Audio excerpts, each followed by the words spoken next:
Manuel Neuer in the Premier League. Even asking that question still sounds a bit strange. And it sounds strange because, for so long, picturing Neuer anywhere other than Bayern Munich felt almost wrong. Some players become so tied to a club's identity that any other shirt looks unnatural. But football has no loyalty to sentiment. And that is exactly why this conversation deserves to be taken more seriously than it might seem at first. Because the most interesting thing here is not the rumor itself. It is what the rumor actually revealed. Neuer is under contract with Bayern until June 2026. That is the starting point. So there is no point framing this as if his exit is just around the corner, because that would be forcing the story before the facts are there.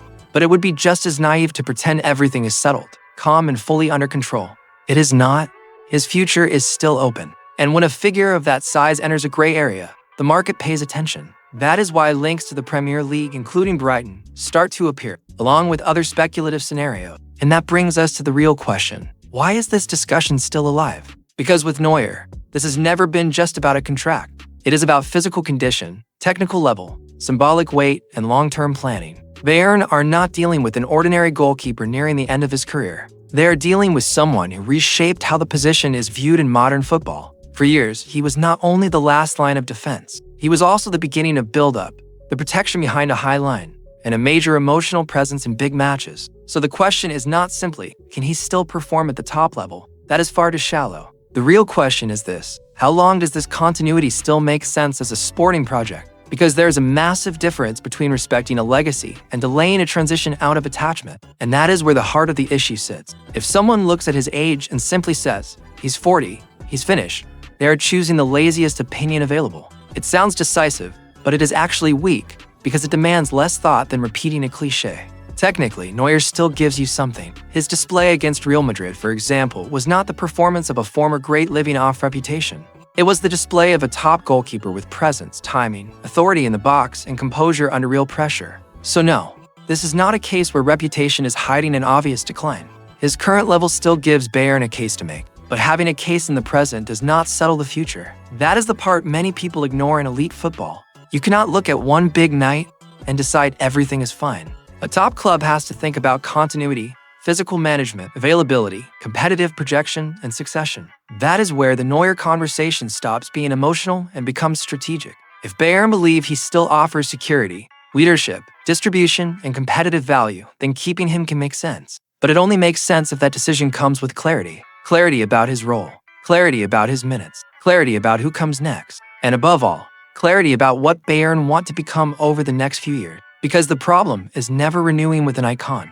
The problem is renewing with an icon without looking reality in the face. And what is that reality? The reality is that Bayern are in a moment where they cannot keep making decisions out of reverence. They have to decide based on level, fit, and sporting direction. And that applies to everyone. In fact, it applies even more when the player in question is a legend. Because that is when the temptation to postpone difficult decisions becomes strongest. So if a Premier League club looks at this situation and sees an opportunity, that is not absurd. Not because it would make for a nice headline or a romantic late career move, but because well-run clubs know how to spot value where others only see age. An experienced goalkeeper who remains competitive, reads the game brilliantly, is strong in possession, and carries real weight in the dressing room, can still make sense for a specific project. But there is a huge gap between something sounding plausible and something actually happening. Right now, treating this as if it were already moving towards completion would be a clear exaggeration. There is also another point that needs to be made without the usual romance. The Premier League does not hand out favors for reputation. A big name draws attention, but it does not guarantee performance. English football demands intensity, quick reading of situations, exposure, duels, game volume, and the ability to survive chaotic matches. A lot of chaos, in fact. So it is not enough to say, it would be interesting to see Neuer in England. Interesting for whom? Because from a sporting point of view, the serious discussion is not about how attractive the idea sounds. It is about the actual demand. It is about whether this body, the stage of career, and this profile would cope with the weekly intensity of a league that does not care about biography once the whistle blows. From Bayern's side, the question is uncomfortable as well. Are they genuinely preparing for life after Neuer with conviction?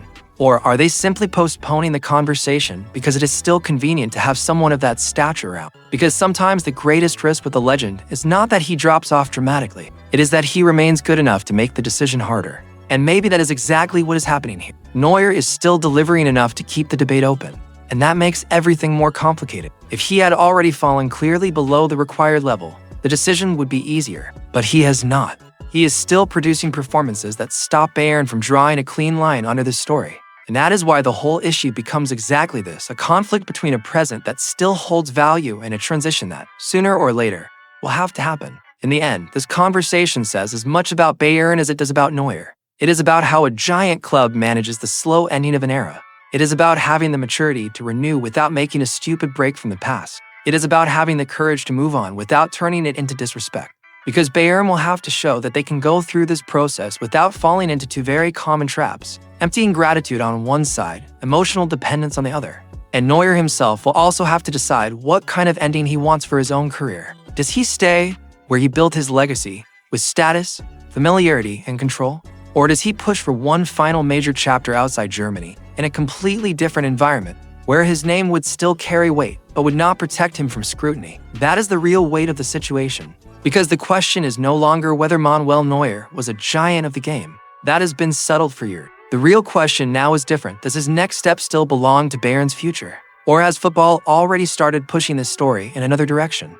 And to be honest, treating the Premier League idea as a joke is far too simplistic, but selling it as the natural next destination is forcing it just as much. Right now, the most honest reading is this: the contract is there, and exit is not decided. His level still supports staying, but the uncertainty around what comes next is very real. And once uncertainty enters the room, even the biggest names stop being untouchable. In the end, maybe the best question is not even Neuer in the Premier League. Maybe the real question is this: do Bayern still see Neuer as a genuine part of tomorrow? Or are they beginning to see him as the last great guardian of a cycle they already know they will eventually have to leave behind?